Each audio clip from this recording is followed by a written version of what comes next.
షర్మిల వస్తుందని తెలిసి గ్రామాల్లోని మహిళలు ఒక గ్రూప్ గా ఏర్పడుతున్నారు. షర్మిల నడుచుకుంటూ వచ్చే రోడ్డు పక్కనే మట్టిపైన కూర్చొని షర్మిలతో తమ సమస్యలు చెప్పుకుంటున్నారు. 10 మంది ఉన్నా 20 మంది ఉన్నా షర్మిల వాళ్లతో కలిసిపోతూ వారితో కూర్చొని సమస్యలు వింటున్నారు. సమస్యలు చెప్పండక్క, బాధలు చెప్పండి అవ్వా అంటూ ప్రోత్సహిస్తున్నారు. మరో ప్రజా ప్రస్థానం 14వ రోజు అరవకూరు మహిళల సమస్యలు విన్నారు షర్మిల.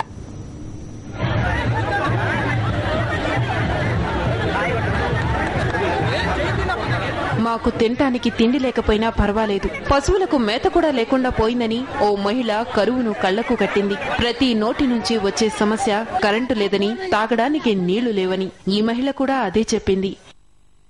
నీళ్ళు చేయగలిగే అప్పుడు బంద్ అయినా ఉంటారు. ఇళ్ళ దగ్గరికి రానీరు మమ్మల్ని.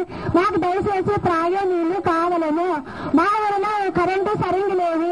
ఎక్కడ ఫోన్ చేస్తే అక్కడ మాకు ఆఫ్ చేయడము, కరెంట్ తీయడము జరుగుతుంది.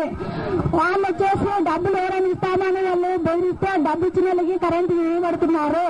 మాకు సరిగ్గా కరెంటు ఇవ్వడం లేదు. మాకు నీళ్లు కావాలి.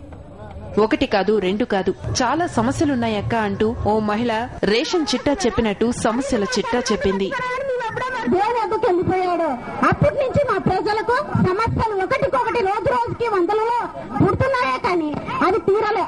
అవి తీరాలంటే 2014లో మళ్ళా రాజన్న ప్రభుత్వం మన జగన్మోహన్ అన్న సీఎం అయితే కానీ ఈ సమస్యలు తీరుతాయి.